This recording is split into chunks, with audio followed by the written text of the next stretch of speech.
मिसाल की किताब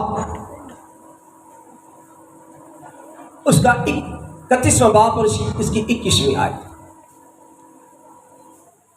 वो अपने घराने के लिए बर्फ से नहीं डरती, क्योंकि उसके खानदान में हर एक सुर्ख पोश है। क्या है? सुर्ख पोश है। एक और हमारा पैदाइश की किताब से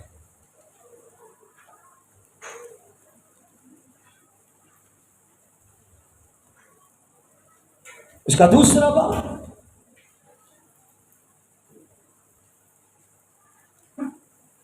और उसकी 20वीं आयत। और आदम ने कुल चिपाओं और हवा के परिंदों और कुल दस्ती जानवरों के नाम रखे, पर आदम के लिए कोई मददगार उसकी मानद ना मिला।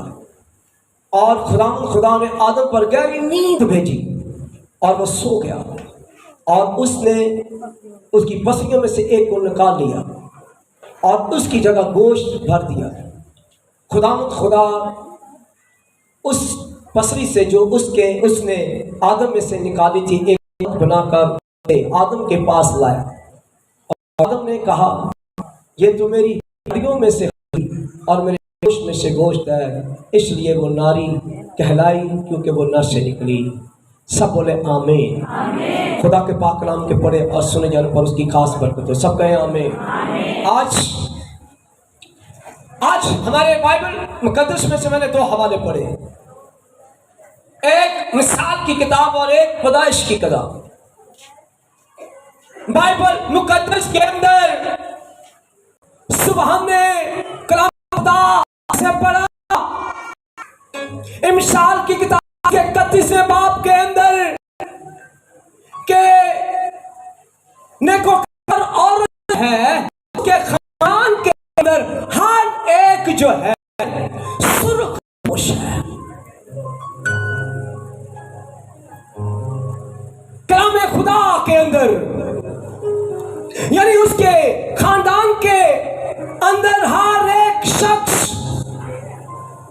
बेटी तवा तंदुरुस्त, बेटा तंदुरुस्त, और उसके बच्चे सुर्ख रंग के हैं, लाल रंग के हैं, यानी खाते पीते सेहतमंद नेकोकार।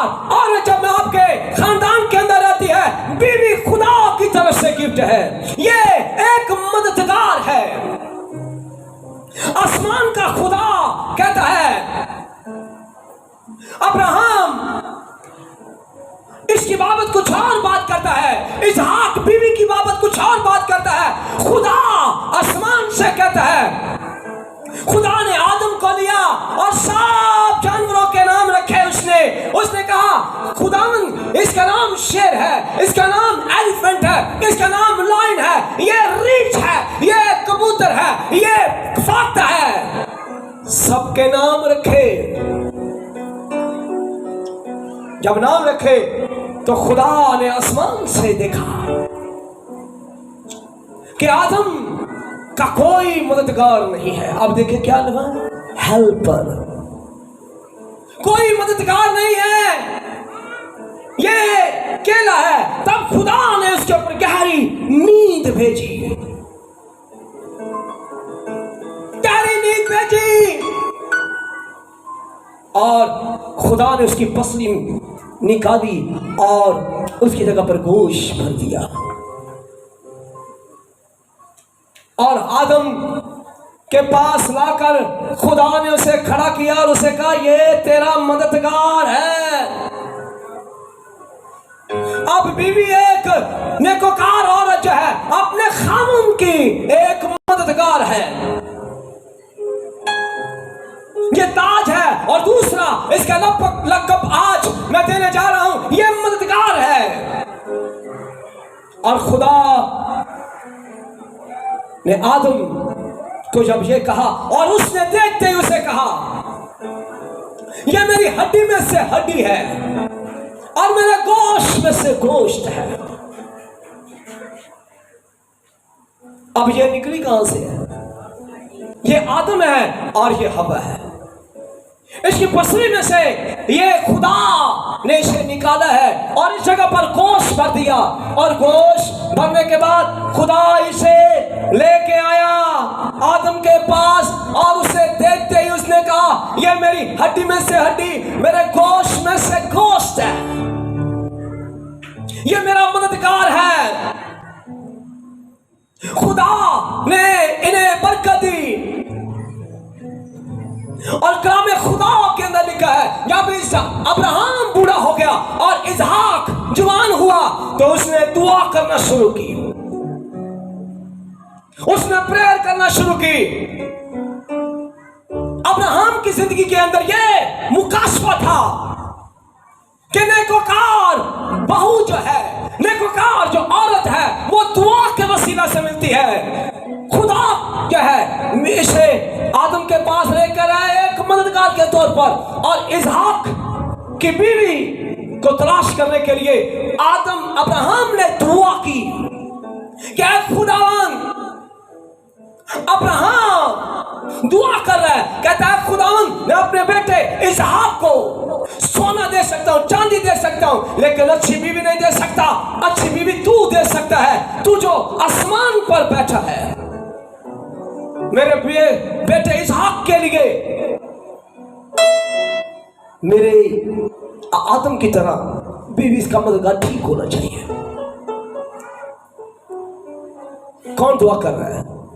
आदम। अब अब्राहम दुआ कर रहा है। ये खुदा का काम करते करते इसे बीवी मिली है। खुदा ने इसके लिए मददगार बनाया है। ये इसकी हड्डी में से हड्डी, गोश्त में से गोश्त है। और आदम ये बात मुकाशवा जानता है, और आज हम इस बात को नहीं जानते। मैं आज आपको बताऊं, हमारा रद्द अमल कुछ और है। जब खुदा हमें गिफ्ट देता है, जब खुदा हमारे घर के अंदर बहू को लेके आता है, मददगार को आपके बच्चों के लिए लेके आता है, लेकिन हमारा रवैया कुछ। लेकिन मैं आज आपको बताऊं, खानदानों के अंदर जब बहू आती है 3 माह के बाद, यही मां अपनी बहू के ऊपर, अपनी बेटी के साथ कमरे में बैठकर उसके ऊपर लानत करती है, यानी कर्स करती है। ये नहीं कभी कामयाब होना, इन्हें नहीं कभी कामयाब होना। फटे मुंह कर लानत पा इंदे उत्ते, जदों इन्हें घर चाहिए है, नहीं तो मुंह एडा बड़ा कर लेंगे। इन्हें तो मैं लानता पाऊंगी। ये कौन कर रहा है? चुगले बोल रही है। क्या बोल रही है? अब ये इसके बेटे का बदन है, इसकी हड्डी और इसका गोश्त है, लेकिन मां अपने बच्चे पर किस पर लानत करी? बेटे ने नहीं कहेगी, बेटे ने कहेगी नहीं जो तो आंदा है नहीं, मैं तो सिर्फ कांडी वेख ला तो मेरा रूह खुश हो जाता है। नहीं ना बुलावे मैनू कुछ नहीं मेरे पुत्र को तत्ती वाह ना लगे। लेकिन इसको क्या कह रही है?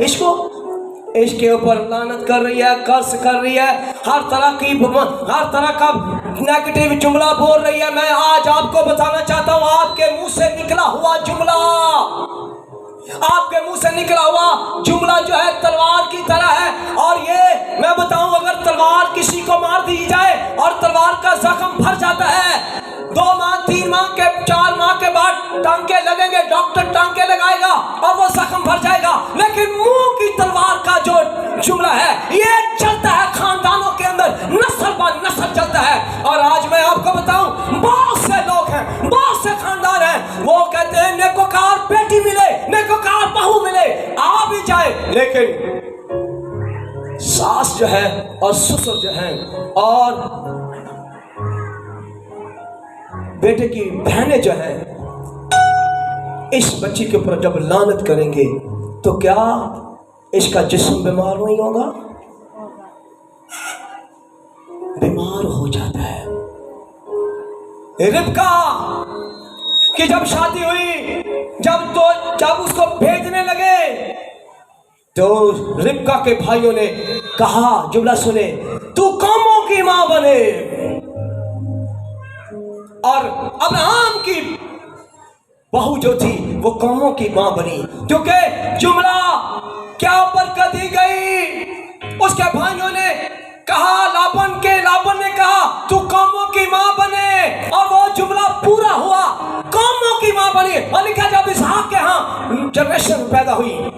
तो उसके बैली के अंदर 2 बेबी थे, ईसाऊ और याकूब।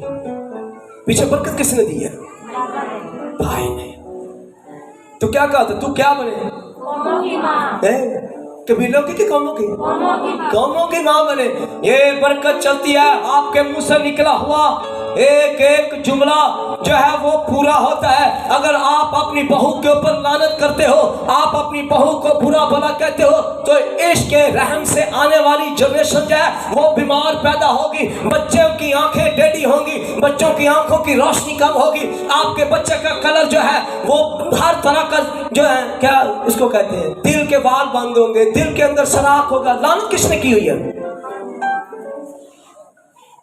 लेकिन अगर नोमी की सास की तरह, रूत की सास की तरह उसने अपनी बहू ने उसकी फिक्र की, बच्चे दोनों मर चुके हैं उसके, कोई नहीं आगे पीछे, मगर रूत ने कहा, उसने कहा जो तेरा खुदा सो मेरा खुदा। उसने कहा जा, मैं तुझे बरकत देती हूं।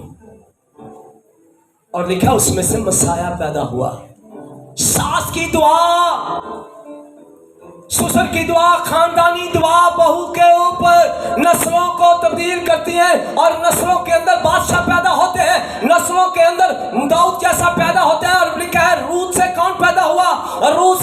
रूत की शादी के बाद रूत से बेद से यस्सी, यस्सी से दाऊद, और दाऊद से सुलेमान, सुलेमान से रबहाम, रबहाम से इबिया, इबिया से कौन पैदा आ रहा है? आगे नस्लें बढ़ती चली जा रही है और मसाया पैदा होता है।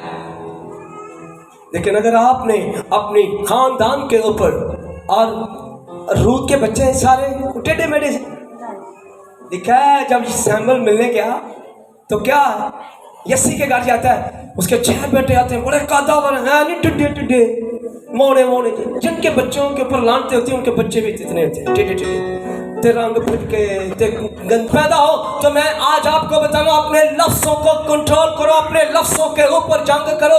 लफ्ज कभी भी बैठ नहीं निकलने चाहिए। आपकी जनरेशन के अंदर रूत ने ये नहीं कहा कि मैं अपने, इसके यहाँ कोई बेटी बेटा भी तो है नहीं, लेकिन उसने कहा जो तेरा खुदा सो मेरा खुदा। लेकिन नोमी ने उसे बरकत दी, और नोमी ने अपनी बहू को बरकत दी। उसने कहा अगली जनरेशन के लिए मैं तुझे बरकत देती हूँ। अच्छा, बादाम खान के नाल, और कई लोग मछलियाँ, पता नहीं, जब बेबी उन्होंने तो बड़े बड़े चीज़ें खाती हैं, और जब बेबी पैदा होता है तो उसकी टांगे इतनी होती, कहते हैं हाँ ये की। डॉक्टर कहते हैं डब्बे च रखो मशीन च कई दिन तक, पर ये नहीं पता किसी ने लानत की हुई है, किसी ने कर्ज किया हुआ है। आपके लफ्जों के अंदर ताकत है। अगर ये अपनी बहू को बरकत देगी तो ये बंदा बरकत पाएगा, और अगर ये अपनी बहू के ऊपर लानत करेगी तो ये बंदा जितनी कमाई लेके आएगा सारे डॉक्टरों के पास जाएगी, क्योंकि ये बीमार हो जाएगी। क्या हो जाएगा? बदन बीमार हो जाएगा। क्या हो जाएगा? आज बहुत सी खानदानों के अंदर बहुएं बीमार हैं, क्योंकि हर कोई उसके ऊपर लानत करता है। और बेटा जब कमाई लेके आता है तो बहुत सा पैसा टेस्टों में जाता है, बहुत सा पैसा डॉक्टरों के पास जाता है, क्योंकि उसका बदन बीमार है। उसके बदन को बीमार करने वाले कौन हो? घर के लोग हैं। और बाइबल मुकद्दस के अंदर खामन को भी चाहिए, अगर नेकोकार बीवी आपको मिली है तो खुदा का शुक्र करना चाहिए, खुदा के नाम को मुबारक कहना चाहिए, और गवाही देनी चाहिए कि ये मेरी जिंदगी के अंदर कैसे मददगार है, ये मेरी बीवी मेरे घर के अंदर कैसे मददगार, हेल्पर और डिवाइन हेल्पर कैसे मेरी लाइफ में आई है, आई है, मददगार आई है। और एक बंदे ने बीवी हासिल करने के लिए कितने साल लगाए? 14 साल। कितने लगाए?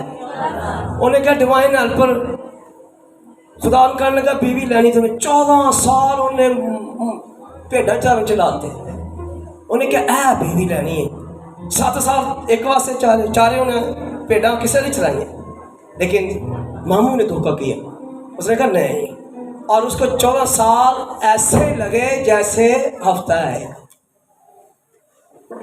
क्या है? एक 14 साल कीमत अदा की बीवी हासिल करने की।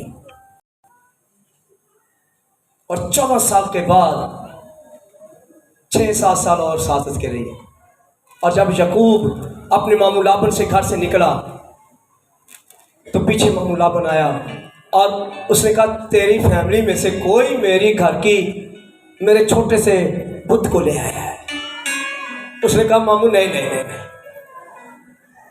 उसने कहा, मामू नहीं, कोई ऐसा नहीं। उसने बहुत तलाश किया, लेकिन कौन बैठी थी वहां पर? उसकी बेटी राहल। उस बुत के ऊपर वो बैठ गई, उस बुत के ऊपर बैठ गई और खुदा ने उसे लाज जैसी नेमत देनी थी। बिन्यामीन उसके रहम के अंदर था। वो उठी ना और अपने पापा को कहने लगी, मेरे पास और मेरे खान के पास ये सब चीजें नहीं है। याकूब को वो कहने लगा, नहीं है। पर याकूब ने उसी वक्त अपने मुंह से ऐसा जुमला बोला, अपनी बीवी के लिए नहीं। उसे ये नहीं पता था कि उसकी बीवी ने ये बुत चराया है, और उसने ये जुमला बोल दिया। मैं आज आपको बताऊं, आपके लफ्जों के अंदर पावर है, आपके लफ्जों के अंदर ताकत है। आज जब मददगार मिल जाता है, 2-3 बच्चे हो जाते हैं, कहते मंगरो लाया मरती नहीं किते की नहीं कर दी आपके अच्छा अच्छा खामद ही नहीं। अब ये नहीं कहना कि सासी सारी कम बगाड़ी जा रही, नहीं। खामद भी अपने मददगार और हेल्पर की इज्जत नहीं करता। मैं आज आपको बताना चाहता हूं, याकूब ने अपनी बीवी राहल को पाने के लिए 14 साल भेड़ बकरियां चराई, ना अपनी आंखों में रात को नींद आने दी, ना दिन को नींद आने दी। लेकिन उसे ये नहीं पता था कि मेरी बीवी ने राहल ने ये बुत चलाया हुआ है मेरे अपने बाप के घर से। और उसने अपने एकदम कॉन्फिडेंस से कह दिया, अगर तेरा किसी ने कोई चीज चलाई है, बुत चलाया है, तो वो रास्ते ही में मारा जाए। क्या मसला? क्या किया जाए? क्या किया जाए? रास्ते में मारा जाए। और चलाया किसने बता? और राहल रास्ते में बिन्यामीन को जन्म देते ही उसकी डेथ हो गई। कहा किसने था? किसने कहा? बोले। आज बहुत सी कर्ज आपकी सास भी देती है बहू को, और खामंद भी देता है। जब भी वो बोलता है, वो कहता है, जदों दी पल्ले पई है ना कि डांडी रह गई। अब अपने ही बॉडी के ऊपर, अपने ही जिस्म के ऊपर आप लानत कर रहे होते हो, अपने ही जिस्म को बीमार कर देते हो। और लिखा है कलाम के अंदर, लेकिन इसहाक ने अपनी बीवी को बरकत दी। इसहाक ने अपनी बीवी को बरकत दी, क्योंकि वो जानता है वो लाज नहीं हो रही थी। उसने कहा, तू खुदा से दुआ कर मेरे लिए। और लिखा है इसहाक ने अपनी बीवी के लिए दुआ की उसके लिए। और लिखा है उसके हाथ 2 बेबी पैदा हुए। तो बीवी आई कहां से थी? दुआ के वसीले से। अच्छा, दोनों बेटे उसके घर में पैदा, 2 कौमें पैदा हुई। अब देखिए बरकत चलती है, पैसा नहीं चलता। यहां पर पैसे के लिए कुछ भी करने के लिए तैयार, सोने के सिक्के रखे होंगे, कई तो जुतियां पाई फिरते हैं आजकल चांदी दियां, बड़ा कुछ, लेकिन लानत करने में मिनट लगाते हैं। मैं आज आपको बताऊं, आज घरों के अंदर बच्चे कामयाब नहीं है, बीमार बच्चे पैदा हो रहे हैं। क्यों? क्योंकि बहू बीमार है, उसके ऊपर लानत की जा रही है, उसके ऊपर कर्ज बोला जा रहा है। मुकद्दस के अंदर, लिशा के दौर के अंदर एक औरत जिसका नाम शोनीमी औरत है, लिशा ने उसे बरकत दी कि मौसम बहार में आएंगे तेरे यहाँ बेटा पैदा होगा। उसने उसकी खिदमत की, बेटा पैदा हुआ। जब बेटा पैदा हुआ तो बच्चा बहुत ही खूबसूरत था। डैड उसे अपने काम पर लेके जाता है और वहां पर लोगों को दिखाता है, देखो मेरा बेटा।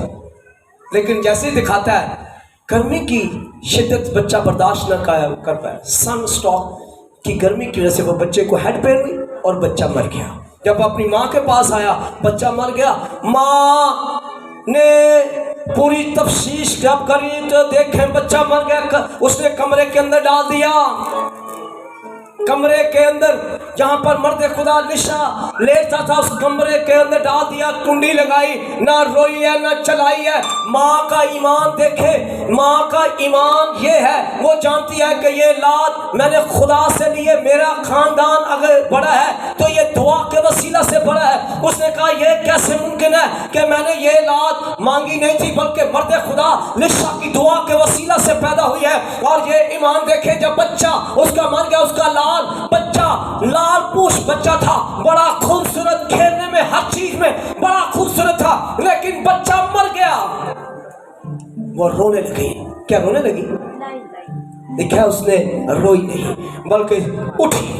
घर के अंदर उसने कोई दरिया नहीं बछाई, कोई चीज नहीं बछाई। मैं आज आपको बताऊं, आपके लफ्जों के अंदर पावर है, आपके ईमान के अंदर पावर है, आपके ईमान के अंदर ये कुव्वत है। ये कुव्वत जो है आप ईमान से रिसीव कर सकते हो, बरकत रिसीव कर सकते हो, ये हकीकत है। और उस औरत ने अपने लफ्ज, नेगेटिव लफ्ज नहीं निकाले, नेगेटिव लफ्ज नहीं निकाले उसे। इतना और जो है वो अपने बच्चों के ऊपर प्रोफेसी करती है, अपने बच्चों का सीड होती है पैदा होने से पहले। अगर लफ्ज आपके बच्चे को मार सकते हैं तो पैदा होने वाला बच्चे के ऊपर आप अपना हदिया बो, आप अपने बच्चे के लिए दायकी बो। क्या खुदावन वो लानत, वो कश जो मेरे ऊपर आने वाला है, मैं यीशु के नाम से ब्रेक करती हूँ। रहम ही में मैं अपने बच्चे के लिए बीज बोती हूँ जमीन पर अभी से। खुदावंद के खुदा उसके ऊपर तेरा ग्रेस हो, तेरा फसल हो। जो खुदा से बच्चा लिया जाता है वो सैमुअल नबी है। माँ ने कहा अगर तू मुझे ला दे, तू मुझे बेटा दे, तो मैं तेरे हजूर लेके आऊंगी। और इसी तरह अब ईश भी ये कहता है, कहना पहला बच्चा होगा तुम्हारे घर में, लेकिन लानत की जाती है उस बच्चे के ऊपर। कहता है कभी कामयाब नहीं होगा ये बच्चा। हम जब चाहे मर्जी ले सकते हैं, और लफ्ज पीछा करते हैं, वो लफ्ज खादमों के भी हो सकते हैं और गैर कौमों के जो ममूद है उनका, उनके लान पीछे सास का, ससुर का, फैमिली का। आपका बच्चा जो पैदा होने वाला होता है, मैं आज आपको बताऊं, जो रहमी के अंदर बाबरकत होता है। अगर आप अपने खानदान के लिए खड़े होते हो, आप अपने बच्चे के बदन के ऊपर लानत नहीं करनी। आज बहुत से घरों के अंदर बहुओं के ऊपर लानत की जाती है, वो बीमार हो जाती हैं,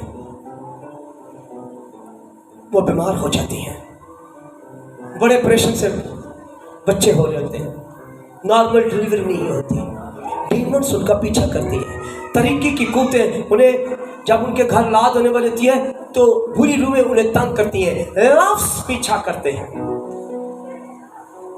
अब्राहम के बेटे इसहाक ने, यकूब ने बरकत ली इसहाक से। कैसे ली? लफ्जों से।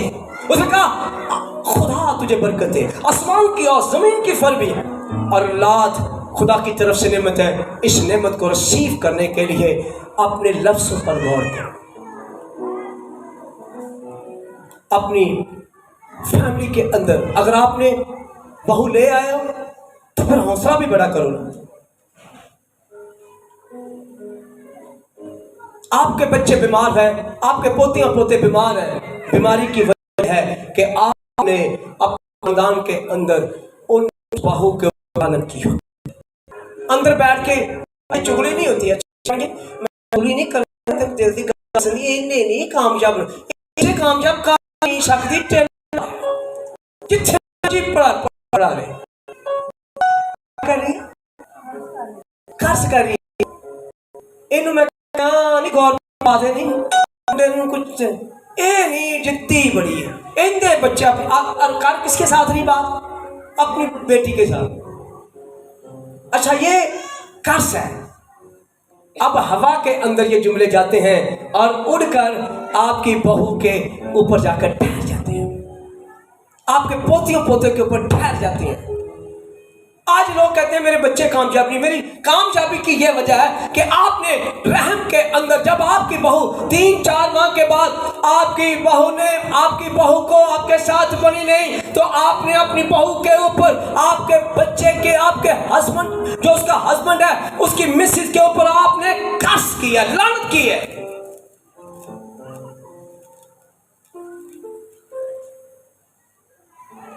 नहीं करना कभी भी, लानत नहीं कभी करनी। और आज आपके बच्चे,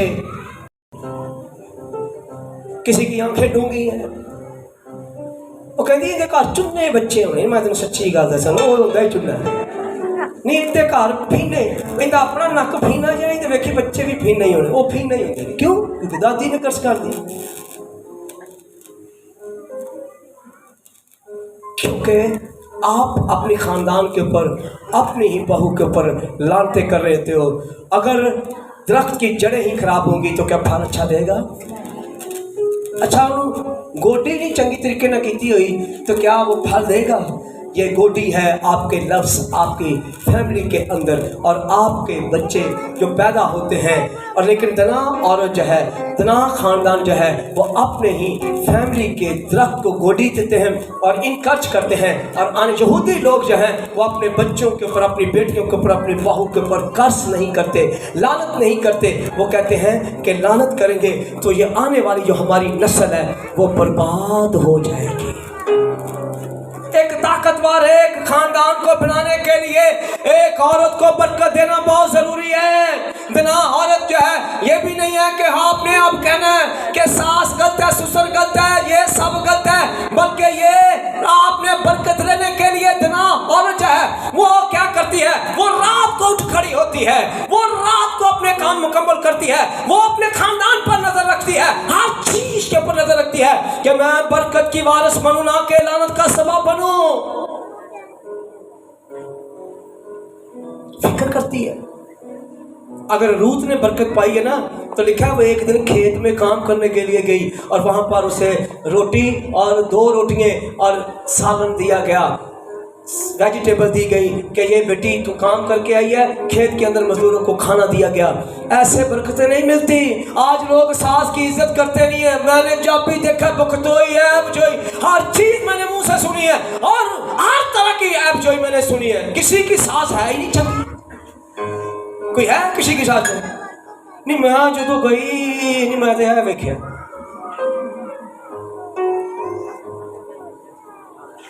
सास। पर रूत ने अपनी सास को कहा, जो तेरा खुदा सो मेरा खुदा। अगर तूने इज्जत की अपनी सास की, बता की है?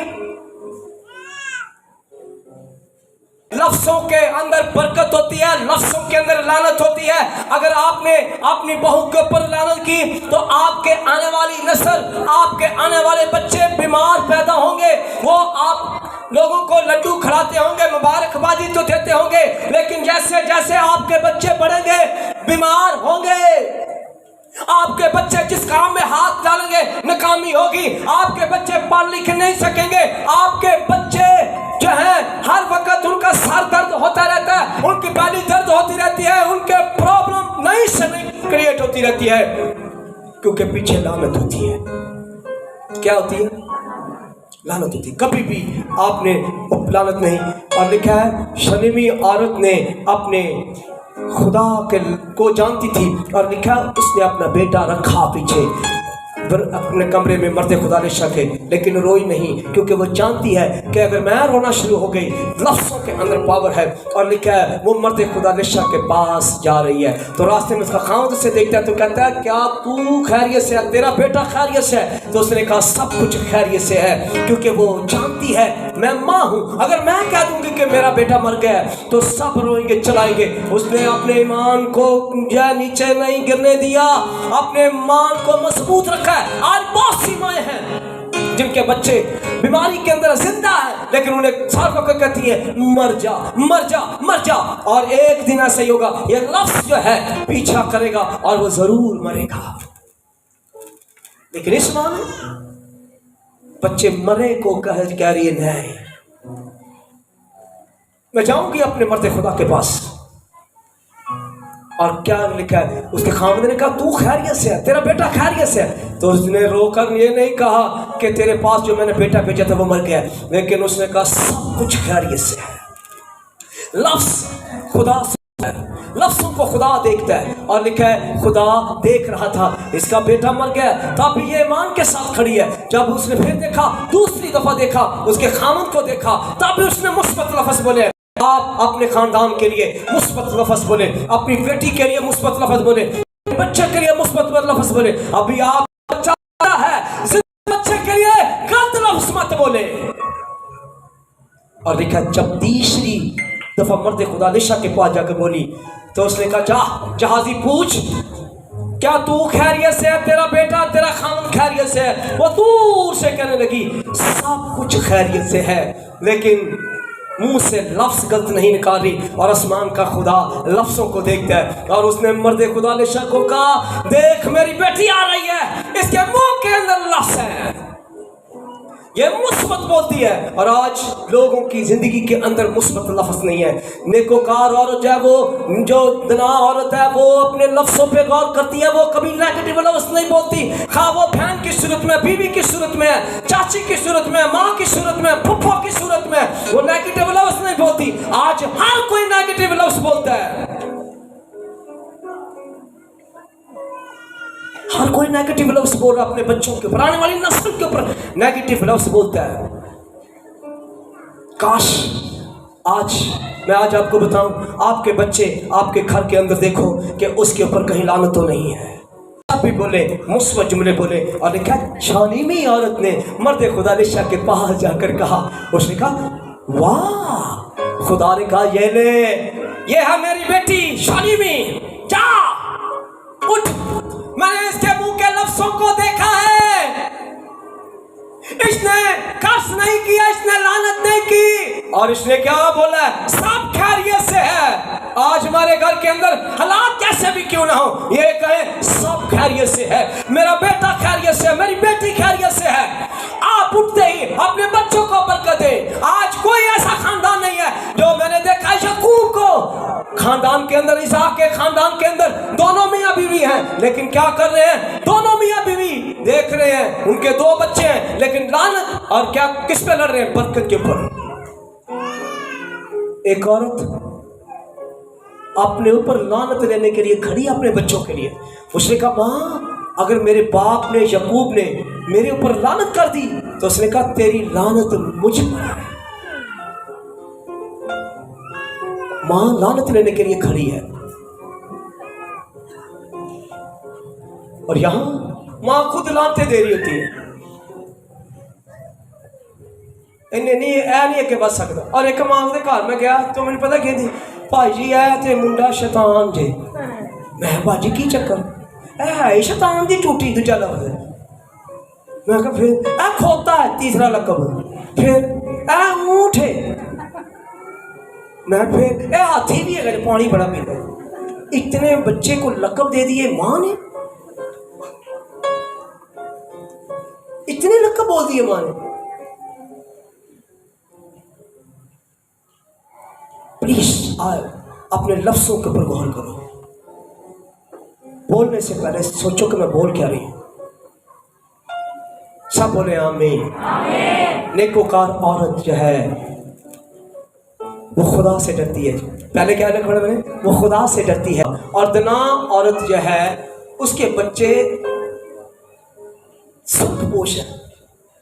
यसी के घर के अंदर जब सामुएल नबी गया तो लिखा है सारे बच्चे, इमदाब आया, सिमा आया, रबाब आया, सारे आए तो सारे बड़े खुश शादमान। और सामुएल नबी ने पूछा क्या तेरा कोई और बेटा भी है? उसने कहा हाँ एक और है दाऊद। और दाऊद जब आया तो लिखा है कैसा था वो, देखने में खूबसूरत, बातचीत करने में साबे तमीज, और वो सुर्ख लिबास की तरफ का चेहरा था ऐसा।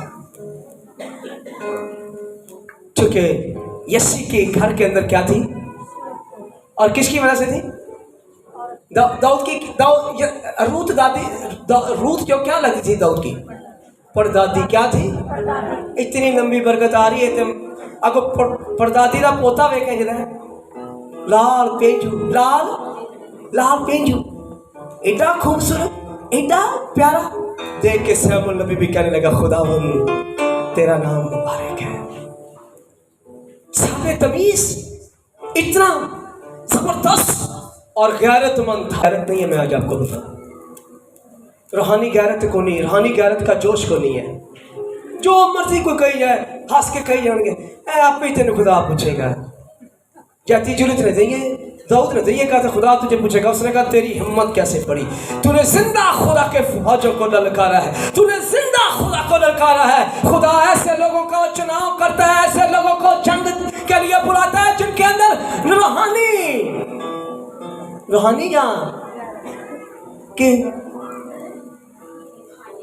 रूहानी जोश हो। रूहानी जोश आज लोगों के अंदर, रूहानी जोश में गैरत नहीं है, रूहानी जोश में, और जिनकी जिंदगी के अंदर डिसिप्लिन नहीं है, वजूहात यह है कि उनके खानदान के अंदर ये जनरेशन कर्ज है, वो खुदा के काम को बिगाड़ते हैं, उनके अंदर गैरत नहीं है, क्योंकि बाप दादा की लानत आपके माँ के रहम के अंदर है, बैली के अंदर है। और तना औरत के बच्चे जो हैं वो खुदा के लिए गैरत रखते हैं, वो खुदा के लिए उठना जानते हैं, बैठना, खुदा का इख्तिराम करना जानते हैं।